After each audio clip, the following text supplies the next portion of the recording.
Dear Kenyans, members of the press, first I want to express my greatest thanks to Almighty God for the far we have been over for the last nearly 2 years since my legal removal from office in October 2024. Those nearly 2 years of being condemned and hard have not been easy.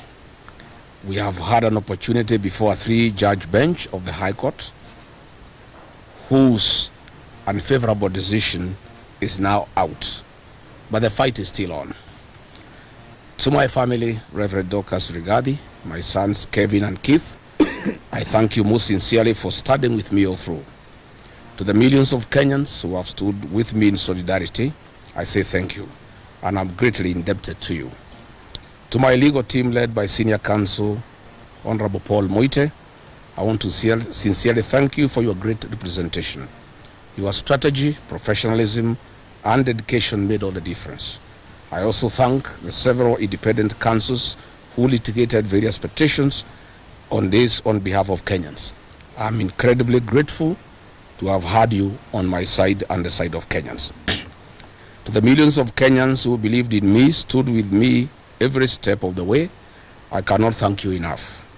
My heart is full. Your love has been overwhelming.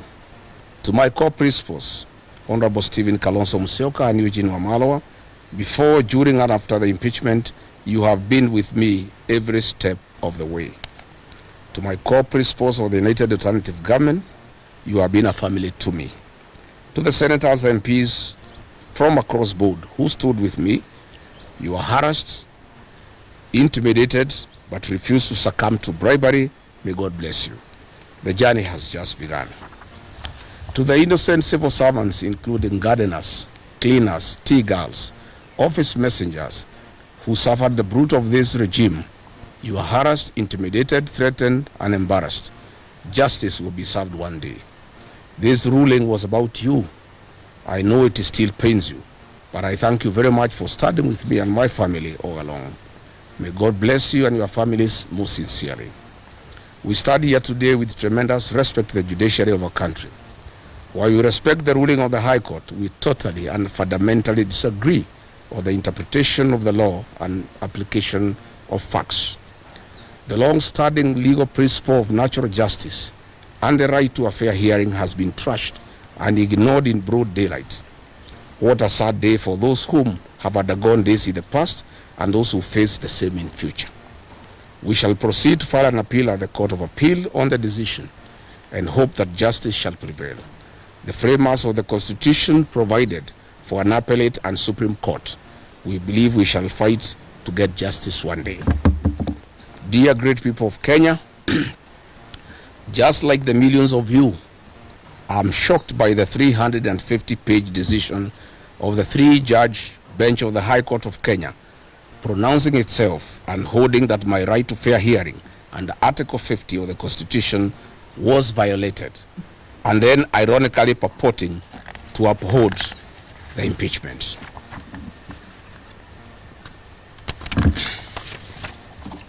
It is lost on all of us how the actions and decisions of Parliament, categorically determined by the 3-judge bench as unconstitutional and a product of an unfair process, can then be deemed valid by the same bench.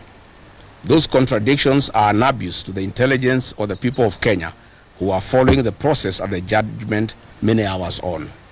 The fundamental right to fair hearing, guaranteed under Article 50 of the Constitution, determined to have been violated, is amongst a set of constitutional provisions protective of every Kenyan facing any accusation. Article 25 of our Constitution provides rights that are non-derogable. They cannot be limited under any circumstances. And the core is a provision to fair trial. The right to fair hearing bound by Article 50, and in regard to the process, Article 47 demands fair process requiring mandatory fair hearing. We strongly observe that the impeachment process was found faulty by the 3-judge bench for failure to respect my right to fair hearing in the violation of Article 25, 47, and 50 of the Constitution. Once that determination was made, the entire process collapsed and was null and void. There was no impeachment. There was a constitutional coup and abuse to the people of independent Kenya. The three-judge bench was obligated by operation of the law on determination or violation of the Constitution to set aside the impeachment. The decision by the bench to then purport to uphold the impeachment in the face of its decision or violation of the Constitution is in itself a violation and derogation of its responsibility under Article 165. Decisions made in violation of the Constitutions are null and void. Lord Denning in McFoy declared that if an act is void, then it is, in law, a nullity. It is not only bad, but incurably bad. You cannot put something on nothing and expect it to stay there. It will collapse. How then would a three-judge bench argued that the non-derogable right to fair trial was violation in the impeachment process? Then they turned around and tell the Kenyan people that regardless, the impeachment was valid. What a paradox. Dear Kenyans, we recall that on 31st October 2024, while setting aside conservatory orders issued by the High Court, this very bench gave an undertaking in open court that there did not exist any violation without remedy or outside the reach of the court. They further argued that in the event and as a consequence of setting aside the protective conservatory orders, they determined that if the impeachment process was unconstitutional, they would reverse any actions and decisions taken pursuant to the impeachment. The Attorney General gave the same undertaking through counsel Professor Rigadhi Muigai Emeritus. 2 weeks ago, the Honorable Justice Ogola, the presiding judge, categorically stated that the petitioners could not restrain it on the remedies on finding of the unconstitutionality of the impeachment, including the possible reinstatement as a deputy president. Further, on seeking of conservatory orders initially, the High Court insisted that petitioners should allow the parliamentary process to complete, since any decision would be amenable to judicial review. It is then astonishing that in this judgment, after pronouncing itself and determining that the impeachment process violated my right to fair hearing, the three-judge bench purported to hold that the impeachment was nevertheless valid and permanent. In yet another paradoxical determination, the bench decided that the Senate failed to follow expected constitutional impeachment process by refusing to use the required select committee. The Senate instead moved directly to plenary. Then, for no determined reason, in a single sentence, claimed to be bound by the Supreme Court decision in Sonko case, which was in regard to impeachment of a governor, and which decision the bench went on to distinguish. This was exceptionally incomprehensible. Dear Kenyans, in this regard, earlier today, I held a consultative engagement with my legal team led by Senior Counsel Paul Kibuge Muite, and we have clearly analyzed the judgment and have instructed them to challenge this judgment at the Court of Appeal. For avoidance of doubt, I moved to the High Court to fight for my rights and those of Kenyans who participated in the 2022 general elections that have been violated. My prayer was to seek the quashing of an illegal process of impeachment. It is only after the determination of illegality, as has already happened, and setting aside of the impeachment, as should have happened, we were to consider asking for damages for constitutional violations. The 50 million Kenya shillings awarded to me is an insult to my fundamental rights and freedoms and a mockery of the Constitution. We are not interested. Money was never the issue here. Justice and constitutional supremacy was. I am one Kenyan leader who will not and cannot be swayed by promises of money to allow violation of the Constitution. I stand as a matter of principle to protect constitutional rights and defend the Constitution. This is an oath that I sow, and Kenyans know me for that. If I was interested in money, Mr. William Ruto had offered me 2 billion Kenya shillings in an effort to entice me avoid impeachment and choose resignation. But I stood for my rights and that of over 7 million Kenyans who voted for me. I rejected this offer and faced the National Assembly. This is in public domain. No offer, no amount of money can stand between me, my rights, and the rights of the citizens of Kenya under the Constitution. So if I could reject 2 billion, offering me 50 million is a serious joke. And a retired principal called me last night, listening to the judgment, that my rights were violated, but if the impeachment is vacated, there will be a constitutional crisis because there will be 2 deputy presidents. And this lady who has gone to school summarized the whole argument in a very simple manner. She told me it was like a man who wants to take your wife and organizes with the police to prefer false charges against you, connives with the magistrate to have you imprisoned so that he can take your wife. And then you are imprisoned without undergoing fair trial. While serving your sentence, you move to the High Court to challenge the imprisonment.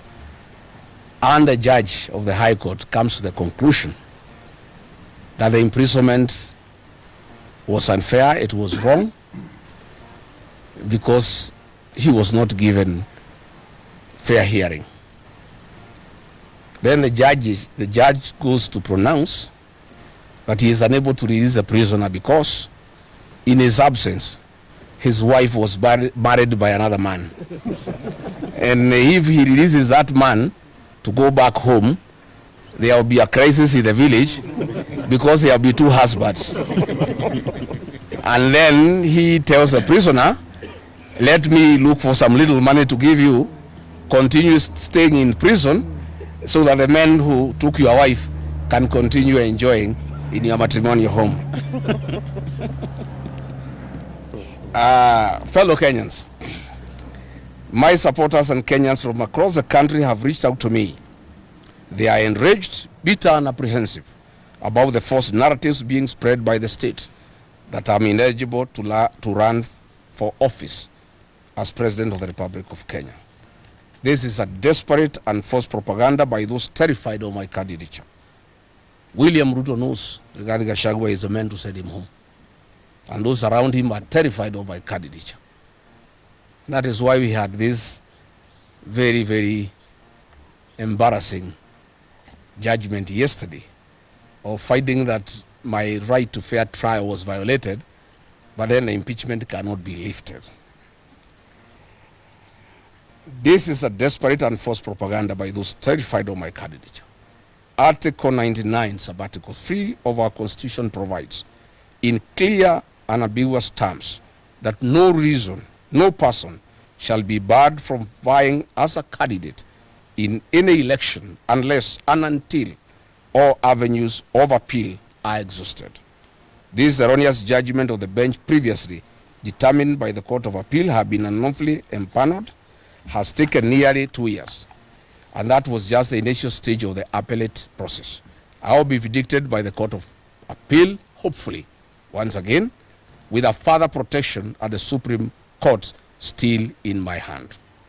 I wish to confirm to my supporters across the country that I'm eligible to vie as a presidential candidate and that I'll be on the ballot on the 10th of August 2027 should the formula that will be agreed upon by the United Alternative Government favor me as a single presidential candidate.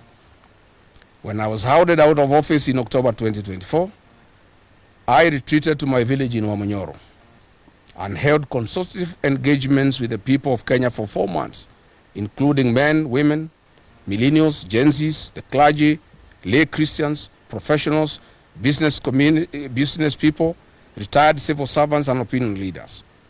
And after exhaustive consultations for 4 months, talking to more than 15,000 people, I was instructed to form a political party, solidify Mount Kenya political base, and look for friends across the country. This I have successfully done. The mountain is united to a man, and we now have arguably the most popular political party in the country, DCP. My support base is consolidated in totality, and I have looked for friends across the country. My supporters have now instructed me urgently to embark on the implementation of our joint strategic stance from the Wamanyoro residents for a period of 45 days. After a tour of Western Kenya, where I want to go and support my deputy party leader, Cleo Malala and Eugene Wamalwa over the weekend, from Monday, I'll camp in Wamanyoro village for 45 days to start exhaustive and extensive consultations with my supporters and opinion leaders and stakeholders on the formula of identifying a single presidential candidate to face President William Ruto. Following the High Court ruling, my 60-member caucus of elders and professionals, including the clergy and the youth who advise me on political, social, and economic issues on a daily basis, held a virtual meeting last night following the judgment that was reached by the 3 judges. And now they have instructed me as follows: that the work of political mobilization to remove President William Ruto from office is complete, and there is no need for further political mobilization. They have now tasked me to engage of what in their view is of utmost priority: the identification of a single presidential candidate to face President William Ruto. They have asked me to move to Wamanyoro and meet stakeholders, opinion leaders, and all the people who matter in our political formation to seek their mandate and authority to initiate negotiations with my core principles with a view of identifying a single presidential candidate. They have instructed me that having a single presidential candidate against President William Ruto is not negotiable and is the only way to liberate this country. And they have asked me to stick to that commitment. And I therefore want to assure the people of Kenya that Rigadhi Gachagua, on instructions from his supporters, who are in millions, nearly 10 million people, who will lead from the front to identify a single presidential candidate to face President William Ruto. From our corner, we have 2 plans, Plan A and B, that we shall discuss with the stakeholders for 45 days. You will not see me anywhere in public rallies. I will be in Wamanyoro, doing very, very serious, extensive consultations, because this is critical for the country. It's extremely critical for the country. We have 2 plans. Plan A is to mobilize support from across the country in the event that my colleagues and the formula we shall agree on favor me as the presidential flag bearer. Plan B, in the event that the formula does not favor me as a single presidential candidate, to get mandate from my supporters to, jointly with the other core principles, identify a single presidential flag bearer to face President William Ruto. I want to reiterate and firmly state to the people of Kenya that I remain committed to work with my colleagues in the United Alternative Government towards the cause of a single presidential flag bearer. I remain hopeful that I will be that candidate for the election of the presidency. I have the capacity and the muscle, I have the infrastructure and the presidential experience, I have the necessary networks and great mobilization capacity, numbers behind me, and a very good strategy for the presidential campaign. However, if any of my other colleagues is agreed upon, I give a very firm commitment to the people of Kenya that I, Rigadhi Gachagua, and 10 million supporters behind me, we shall rally behind the agreed candidate to a man, and I, Rigadhi Gachagua, will lead the presidential campaign, and I will lead in the political mobilization that has never been seen in the history of independent Kenya to make William Ruto a one-term president and restore the Kenyan nation and save the Kenyan nation from corruption, conflicts of interest, state capture, erosion of democracy, extrajudicial killings, wanton sale of public assets, and the embarrassment that our country has faced for meddling in our foreign policy. I want to say we must get back our nation.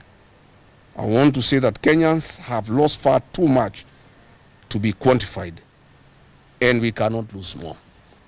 Kwa hivyo mimi nataka kuhakikishia Wakenya ya kwamba safari ya kutafuta kiongozi mmoja wa kupingana na William Ruto imeanza, na Rigadhi Gachagua ndio ataongoza. And I'll do whatever it takes to mobilize my colleagues, to persuade them, to make it possible to have one single presidential candidate. And I want to tell William Ruto and his supporters, it is I, Rigadhi Gachagua, who mobilized 4 million votes to make him president. I will mobilize 10 million voters to take him home. And I also want to confirm to him and his supporters, much as they despise me, I made him president with my supporters. I and my supporters can make another Kenyan president. That they must know. And they must stop having entitlement. The fact that I and my supporters supported him then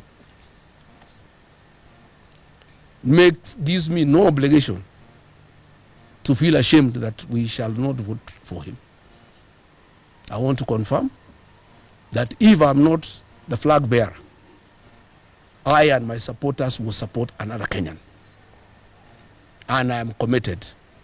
And I will do whatever it takes with my colleagues to make sure there is no division within the opposition, to make sure that everybody moves along, to persuade all my supporters to move along with me, that in case it is not me, I'll persuade all my supporters. All my supporters, including President Uhuru Kenyatta, who is my supporter, that all of us from our support base will put our vote in one basket in favor of the agreed presidential candidate, be it Rigadhi Gachagua, be it Kalonzo Musyoka, be it Fred Matiang'i, be it George Natebea, be it Eugene Wamalwa, be it Edwin Sifuna, be it Martha Karua, it does not matter. Once we agree, and we shall agree, and I can tell you the commitment is total, we shall move on. I have left the issues of court now to my lawyers. I have no other responsibility from today. It is to make sure that we have one single presidential candidate against President William Ruto. Once that is achieved, I will then get back to the ground and start political mobilization. But in the meantime, after this weekend when I go to Western, you will not see me again in political mobilization. We are moving now into the phase of strategy to identify one single presidential candidate, and then after that is done, we start the work of political mobilization. Asanteni sana.